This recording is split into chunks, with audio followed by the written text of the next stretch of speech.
Assalamualaikum dan salam Lebaran. Kita bersiaran di Koresponden Bernama edisi Istimewa Raya. Selama setengah jam anda akan bersama saya untuk laporan terkini dari Biro Bernama di seluruh Malaysia dan juga bersama dengan Koresponden Bernama di Indonesia, Singapura dan juga Thailand. Hari ini saya akan ditemani tetamu jemputan yang dibawakan khas untuk kupasan topik yang menarik dalam Istimewa Raya Koresponden Bernama. Semoga anda terus setia bersama kami.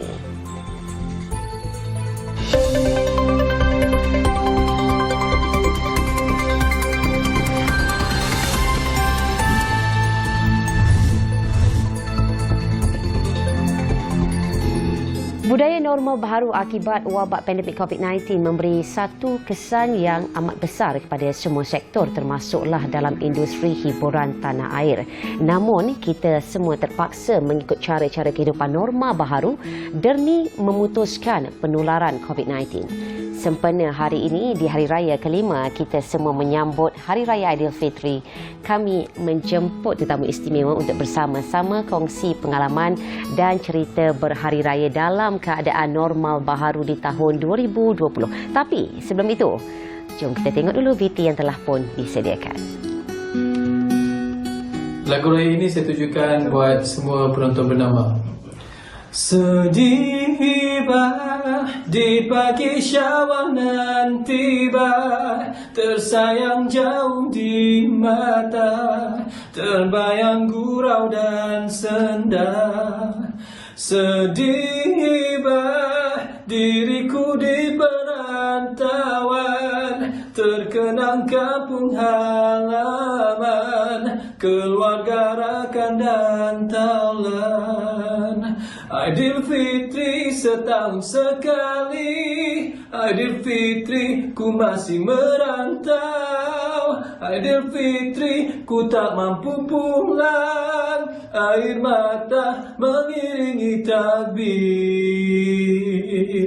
Ayah ibu nan jauh, selamat hari raya.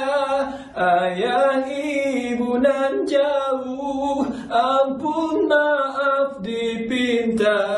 Ayah ibu nan jauh, ku tak pulang beraya.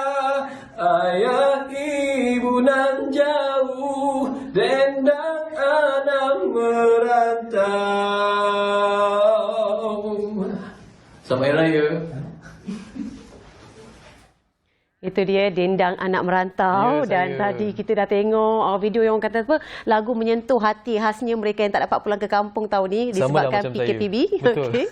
Selamat Raya Datuk Fazli. Apa khabar? Terima kasih kerana sudi meluangkan masa bersama kami di Koresponden Bernama. Dan seperti yang dijanjikan yang kami katakan semalam, artis dan juga chef selebriti Malaysia Datuk Fazli Yaakob bersama kami di Koresponden Bernama hari ini. Dan mungkin ya Datuk kita nak kongsikan mengenai pengalaman raya sebab kali ini raya ada kelainan di musim PKPB. Bagi Datuk sendiri, kebiasaan daripada kebiasaan baharu terpaksa ditukarkan kepada yang agak lain pada tahun ini. Bagaimana Hari Raya Datuk? Terima kasih banyak. Memang saya sebenarnya hampir tak beraya sebab saya mengkuarantinkan diri selama 32 hari sebelum Ramadan hari itu. Jadi apabila tibanya Ramadan, saya memang dah prepare anak-anak saya dan keluarga menyatakan bahawa Hari Raya kali ini kita beraya sehari saja. Bermaksud kita tak pergi ke mana-mana, tapi norma baru ini menyebabkan kita terpaksa memberitahu saudara mara kalau boleh jangan datang rumah walaupun jiran sebelah dan sebagainya, sebab mungkin dekat rumah ada anak-anak, ada mak ayah, ada atuk nenek.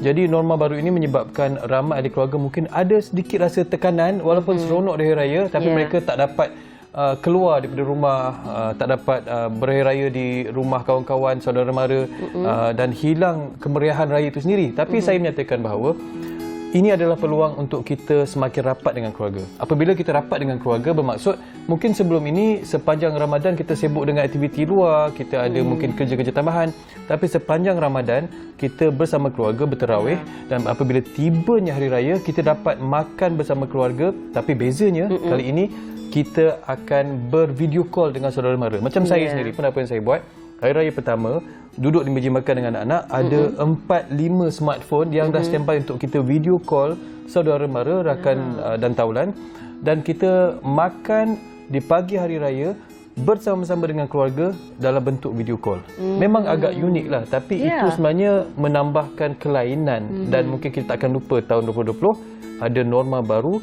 apabila tibanya Syawal. Satu idea menarik ya, makan sambil bervideo call, kita tak rasa benda tu jauh kan? Rasa macam masih lagi dalam suasana berkeluarga, berkumpul tetapi dalam norma yang baru. Betul. Okey Datuk, macam mana kita nak didik ataupun nak biasakan diri kita khasnya? Kalau kata anak-anak ni boleh dididik melalui ibu bapa, tetapi ibu bapa sendiri ya, khasnya orang dewasa ini yang dah kebiasaan mentaliti beraya itu adalah sebulan, bukannya sehari seperti pada tahun ini. Mungkin Datuk boleh bagi sedikit tips? Memang saya ke mana-mana semuanya cakap raya hanya hari pertama. Sebab raya pertama tu kita dapatlah beriadah di rumah, pakai baju baru, make up di rumah. Tapi ramai menyatakan bahawa sebenarnya Syawal itu 30 hari. Raya itu 30 hari. Jadi saya rasa memang sukar untuk kita terima pembaharuan ini. Tetapi kalau kita boleh melestarikan, kata orang, mungkin selang sehari kita amalkan berhari raya itu, kita makan ketupat juga tak jadi masalah. Kita makan lemang juga. Jangan hilangkan mood raya itu sebab nanti kita akan hilang mood raya bersama anak-anak. Yang dewasa mungkin boleh terima, tapi anak-anak akan hilang kemeriahan tersebut.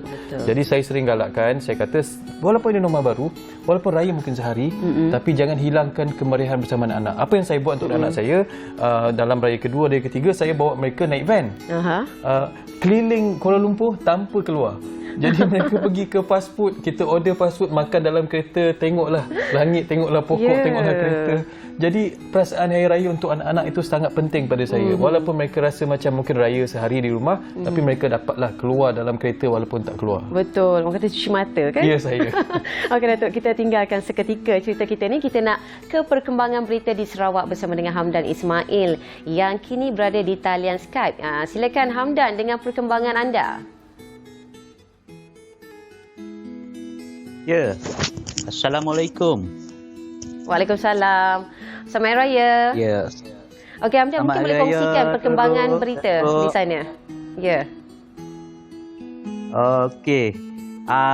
Untuk perkembangan berita di sini, yang perkara normal baru pun turut dirasai, yang amat dirasai di Sarawak, khususnya sejak penguatkuasaan PKP, di mana beberapa acara sebenarnya turut terkesan akibat daripada pelaksanaan PKP ini.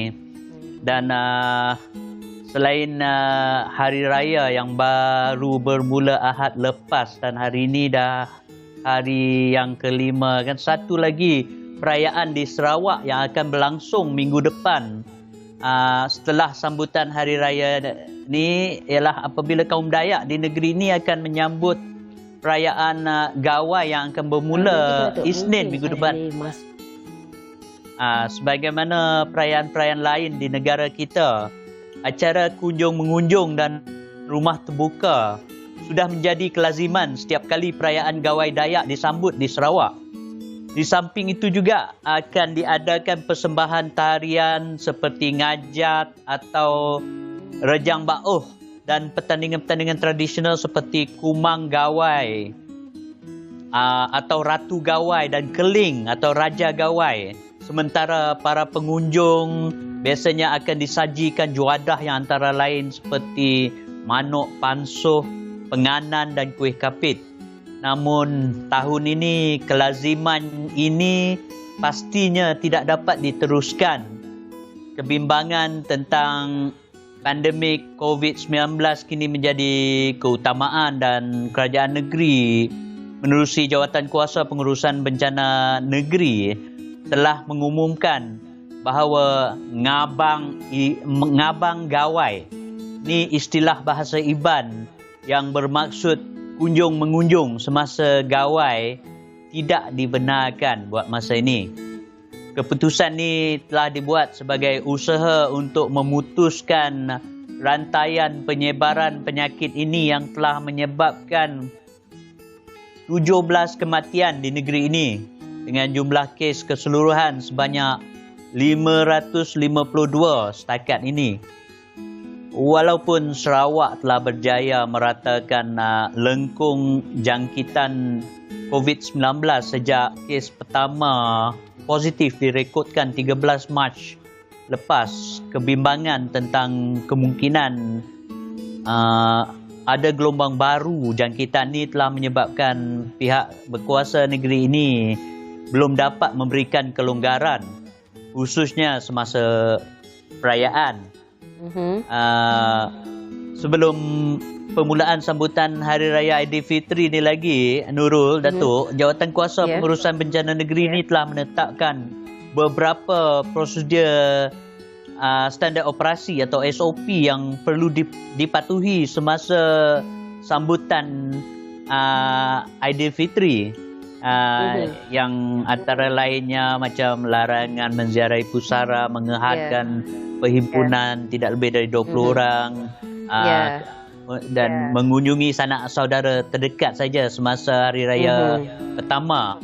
Dan saya menjangkakan semangat untuk mematuhi peraturan atau SOP ni akan berterusan lagi semasa Gawai Dayak ni nanti. Itu yang pastinya, Hamdan. Tahap kesedaran yang telah ditunjukkan oleh masyarakat tentang pandemik ni.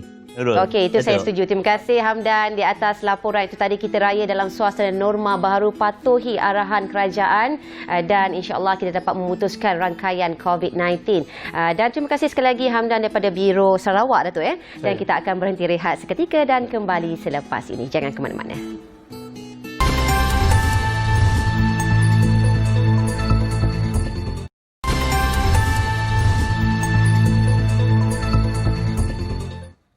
Bertemu kembali dan kita masih lagi bersama dengan Datuk Dr. Fazli dalam koresponden bernama dengan topik beraya normal baharu versi Datuk Fazli Yaakob. Macam mana versi Datuk Fazli Yaakob? Mungkin Datuk boleh kongsikan kebiasaan daripada pagi bangun raya tu, segala-galanya raya lah, orang kata barulah pada tahun ni kan, daripada segi terima tetamu dan sebagainya. Dalam versi Dr. Fazli sendiri. Versi saya sangat berbeza, saya rasa macam orang lain juga. Kali ini kami bangun pagi, yang samanya saya mandikan sunat Aidilfitri untuk anak-anak saya, anak saya 4 orang. Dan lepas tu kami solat raya. Lepas solat raya, kita buat satu mini studio tau. Jadi mini studio ni ada lampu, ada saya punya iPad, ada smartphone saya. Jadi dekat situ kita buat video call bersama dengan rakan-rakan untuk ucapkan selamat hari raya di rumah. Jadi ada version macam TV sendirilah senang cakap. Jadi selepas itu kita makan beramai-ramai di meja, tapi yang orang tak nampak di belakang tabir adalah malam sebelum raya. Malam sebelum raya tu saya tutup restoran saya, masing-masing nak beraya, tapi kita buat kacau dodol dekat rumah. Dan kita masih patuhi SOP, tidak lebih daripada 20 orang, ada penjarakan sosial. Jadi kita buat dodol 2 gantang, 2 kuali. Kita buat 43 batang lemang. Dan kemudian kita bagi-bagikan untuk staf-staf saya dan ahli keluarga. Tapi dalam masa yang sama, memastikan SOP itu dipatuhi. Jadi bezanya, terutamanya pada hari raya pertama itu, kita hilanglah serinya pergi masjid tu. Kita hilanglah serinya bila lepas kita makan hari raya, kita masuk kereta. Bezanya, kita tetap masuk kereta, masuk van, tapi saya buat juga pengalaman untuk anak-anak. Mereka berjalan di keliling Kuala Lumpur, tengok suasana raya tanpa perlu keluar bahari raya. Lepas tu balik rumah. Dan balik rumah pula, duduk tengok muka masing-masing. Sekali lagi, kita buat video call untuk orang-orang yang penting. Tapi kali ni Dr. Fazli memang tak terima langsung tetamu Ada. Walaupun terdekat. Macam mana? Ada juga sebenarnya. Memang saya minta maaf awal-awal lah. Ada pun yang dah video call depan rumah. Kata, Fazli, saya dah sampai depan rumah ni. Saya kata, minta maaf lah saudara, saya tak dapat nak benarkan anda masuk sebab ada ibu saya dan anak saya. Jadi kita beraya dekat depan gate saja. Jadi terpaksa menerima. Tapi tahun ni tak pasang kain rentang tu yang dilarang beraya. Saya dah hantar WhatsApp awal-awal. Saya kata kepada korang yang ada on the way ke rumah saya, minta maaf, tolong patah semula, patah balik sebab saya tak boleh terima tetamu sebab saya ada anak kecil dan ibu saya. Itu dia kita tak nak menerima sebarang risiko. Betul. Dan diharapkan bagi mereka pada musim Syawal kali ni tak terasa hatilah.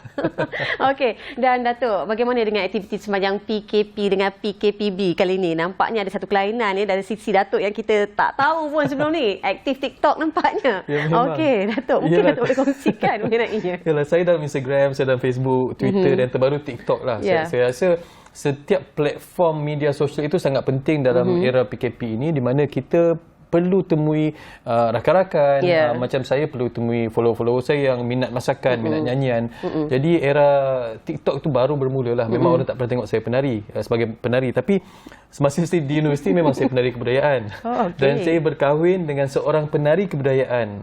Dan ibu saya juga penari kebudayaan, ayah saya juga menari untuk banyak festival-festival di Universiti Malaya. Jadi dunia keluarga saya yang orang tak tahu, kami memang semua penari kebudayaan, cuma tak pernah tunjuk lah. Kebetulan ada TikTok, itulah tunjuklah sikit goyang-goyang badan sikit untuk meringankan kebosanan. Okey, dan kali ini sambutan kelainan raya pastinya kita rasai. Bagaimana daripada segi persiapan raya? Kalau dulu boleh shopping, bawa anak-anak keluar Datuk, kita boleh baju-baju khasnya, dan mungkin daripada segi Datuk sendiri bagaimana? Agak unik juga sebab kalau sebelum ini kita pergi ke kedai-kedai untuk cari baju baru, tapi sekarang kita masuk ke almari-almari lama, tengok baju mana yang boleh dipakai semula dan baju mana yang masih muat. Itu macam shopping jugalah, tapi shopping dalam almari sendiri. Jadi anak-anak saya cepat membesar, jadi kita pakaikan baju mana yang muat. Jadi kita hanya pakai baju yang tahun-tahun sebelum ini. Jadi masa yang sama saya kata kepada rakan-rakan saya yang mana juga menjadi ketua keluarga, kita dapat selamatkan kewangan. Sebab tak perlu lagi ada langsir baru, tak perlu lagi ada furniture baru, tak perlu lagi beli baju baru. Jadi dalam masa yang sama kita menyimpan kemampuan kewangan kita supaya lebih terjaga, tapi dalam masa yang sama kita mendidik keluarga untuk menjaga bajet. Dan pun antara koleksi pakaian daripada Dr. Fazli juga saya. Ini antara baju ataupun kurta di bawah Tritel Ahmad yang sepatutnya kami jual, tapi kali ini saya hanya pakai sendiri. Okey. Ni Datuk, ni idea ni keluar waktu PKP ke atau bagaimana ni? Lebih kurang lah. Ini memang saya buat kelainan sedikit sebab saya rasa tahun ni ramai orang nak pakai selesa. Jadi saya pakai sendiri kurta yang mana sebelah tangannya ada batik ataupun songket. Sesuatu kelainan, dan batik sangat in ketika ini Datuk. Dan Datuk, kita dapat lihat ketika PKP dan PKPB ini segala pergerakan agak terbatas. Dan bagaimana daripada segi bisnes Datuk sendiri? Khasnya kerana Datuk difahamkan mengusahakan restoran kan? Bagaimana waktu operasi restoran Datuk? Baik, di Suka-Suka Bistro kami dah beroperasi selama 9 tahun. Tapi buat pertama kalinya kita beroperasi dalam talian. Bermakna kita hanya menerima delivery ataupun pick up sendiri. Itu pun saya tak galakkan untuk mereka ambil sendiri. Dan restoran kedua saya iaitu Minang Tapau, kami tutup sepenuhnya dan kami beroperasi secara alam maya, di mana kita hanya ada kitchen untuk mereka order secara online juga.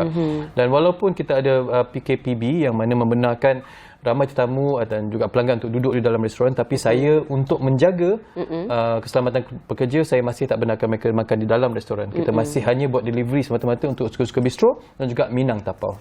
Dan perancangan Datuk untuk membuka semula restoran ini bila? Adakah perancangan dalam masa terdekat ataupun tidak bercadang untuk membuka buat musim ini? Sejujurnya kami masih kena buka kerana saya rasa perlu untuk bayar gaji staf dan sebagainya. Walaupun staf-staf saya rata-ratanya bersetuju untuk menerima separuh gaji saja, tapi kita masih buka restoran dan insyaAllah Minang Tapau sebenarnya kita akan buka untuk menjadi restoran lebih besar dalam masa terdekat ini di Bukit Damansara. Jadi kita akan buka jalan seperti biasa, namun SOP itu sangat-sangat saya titik beratkan untuk check temperature, untuk pastikan mereka tak demam, sesama dan sebagainya, dan tidak ada kontak dengan mungkin orang yang ada COVID-19.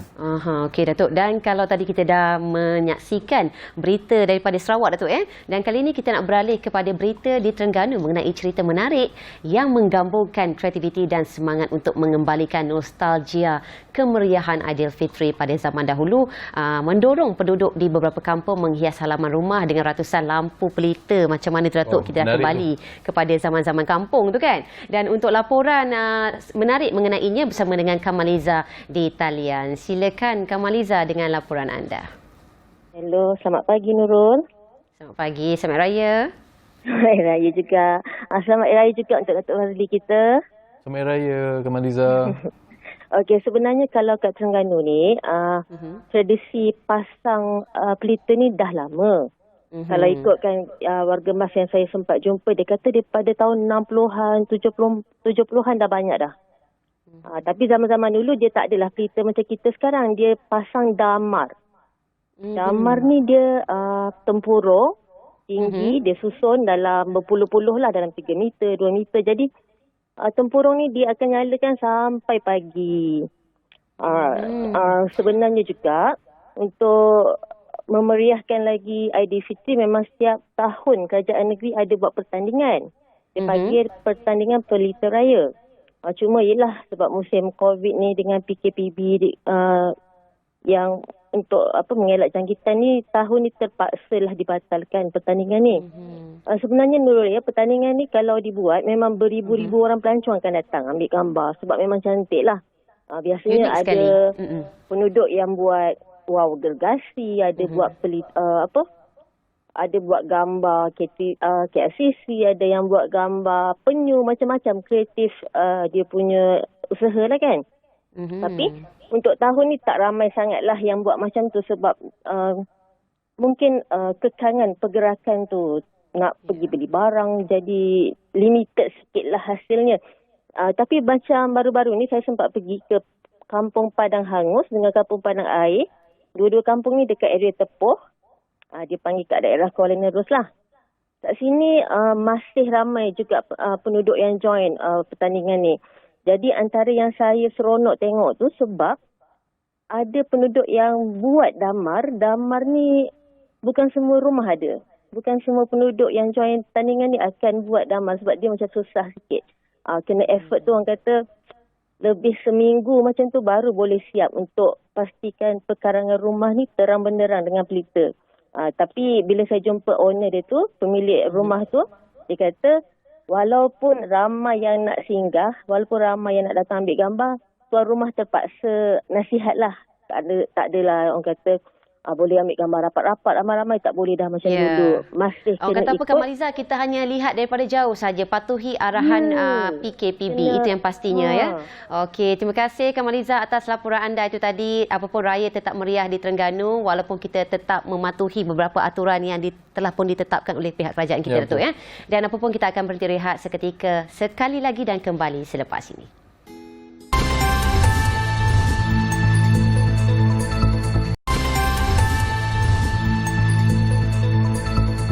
Anda masih lagi bersama saya dan Datuk Dr. Fazli Yaakob di segmen terakhir ini, dan ajukan soalan terakhir kepada Datuk Datuk. Kali ini kita nak tengok hikmah ataupun pesanan Datuk kepada harapan dan juga kepada seluruh rakyat Malaysia khasnya dalam menggayakan kehidupan normal baharu agar wabak COVID-19 ini dapat dihapuskan, dapat diputuskan sepenuhnya. Orang kata memang sesuatu luar biasa bagi kita nak balik kepada habit. Dah biasa beraya sebulan, tiba-tiba kena beraya sehari. Tapi nak tak nak, itulah hakikat yang perlu kita terima. Baik, sebenarnya dalam langkah kita sebagai satu unit keluarga, perlu kita memberikan pendidikan kepada semua orang dalam keluarga, daripada mak ayah, daripada adik-beradik, anak-anak, kalau ada pembantu rumah sekalipun, kalau ada pekerja, semuanya perlu ada maklumat yang betul. Maksudnya, jangan mudah kita terlampau relax dengan keadaan. Mungkin kita rasa sekarang ni tinggal satu angka, besok dua angka dan sebagainya. Walaupun mungkin yang kena hanya mereka-mereka yang bukan rakyat Malaysia. Jangan ambil mudah. Kerana kita tak tahu berapa banyak orang yang sebenarnya dijangkiti tapi mereka mungkin tidak ada simptom. Bila tidak ada simptom, mereka pembawa. Macam semalam kita punya KP Kesihatan ada menyatakan bahawa dalam tempoh sekarang kalau mereka bebas COVID, walaupun baik daripada COVID 14 hari, tapi mereka boleh dibebaskan daripada hospital walaupun tidak lagi bergejala. Bermakna kita tidak boleh ambil mudah. Kita tahu bahawa mereka yang mungkin membawa virus tersebut masih lagi aktif bergerak ke sini ke sana. Jadi mungkin orang yang tak kuat imunisasi badannya mungkin akan terkena penyakit-penyakit yang mungkin dilibatkan oleh COVID-19. Jadi saya sering menyarankan kepada ibu bapa kalau mereka keluar rumah, masih praktiskan basuh tangan, mandi, tukar baju sebelum peluk anak-anak. Itu yang saya tekankan dalam tempoh Syawal ini. Walaupun kita seronok berjumpa kawan, mungkin kita seronok membeli belah, beli makanan, mungkin di depan rumah sekalipun, kita tak tahu apa yang kita bawa balik ke rumah untuk keluarga kita. Betul. Tapi kalau yang paling penting, mask jangan lupa sesekali. Walaupun sakit ke tak sakit ke, kerana ada antara mereka yang tidak bergejala, itu yang paling bahaya. Betul, Datuk. Okey Datuk, dan mungkin Datuk boleh kongsikan sedikitlah khasnya kepada norma masyarakat kita supaya menerima mengambil iktibar di dalam PKP dan wabak COVID-19 ini dalam fasa yang ke arah yang lebih positif khasnya, kerana mereka rata-ratanya mengalami tekanan ekoran dengan wabak ini. Bagaimana Datuk? Saya sering katakan di sebalik setiap dugaan itu pasti ada penambahbaikan. Kita anggap dalam tempoh sekarang yang mencabar ini, kita dapat bersama keluarga 200%. Yang kedua, kita dapat mengekalkan kasih sayang sesama insan yang mungkin lama kita tak berjumpa, lama kita tak bersuai kenal dalam WhatsApp sekalipun, dalam video call. Ini adalah masa untuk kita merapatkan hubungan sesama keluarga, sesama sahabat andai, saudara mara ataupun mereka yang dah lama kita tak berjumpa. Dan dalam tempoh COVID-19 ini juga, carilah skill-skill baru yang kita mungkin lama tak ada. Tak pernah masak, masak. Tak pernah menjahit, menjahitlah. Tak pernah tanam pokok bunga, bertanam pokok bunga lah. Tak pernah ironkan tudung isteri. Ironkan tudung isteri. Ya, asalkan merapatkan kasih sayang sama keluarga, ya. Apa yang kita tak pernah buat, kita cuba kaji semula, tambah ilmu baru, tambah skill baru dalam tempoh kita diduga pada saat ini. Betul. Dan kalau rasa stres, kita ber-TikTok macam Datuk Fazli. Itu pastinya. Jangan lupa follow akaun saya. Kena follow tu. Okey, terima kasih Datuk atas perkongsian yang saya kirakan sangat bermanfaat dan selamat menyambut Hari Raya Aidilfitri. Maaf zahir dan batin. Dan demikian ya perkongsian dari kita sepanjang setengah jam bersama kami, bersama dengan Datuk Dr. Fazli. Diharapkan memberi manfaat kepada kita semua. Assalamualaikum dan salam hormat sehingga berjumpa lagi. Buat semua penonton bernama. Sedih di pagi syawal nan tiba, tersayang jauh di mata, terbayang gurau dan senda. Sedih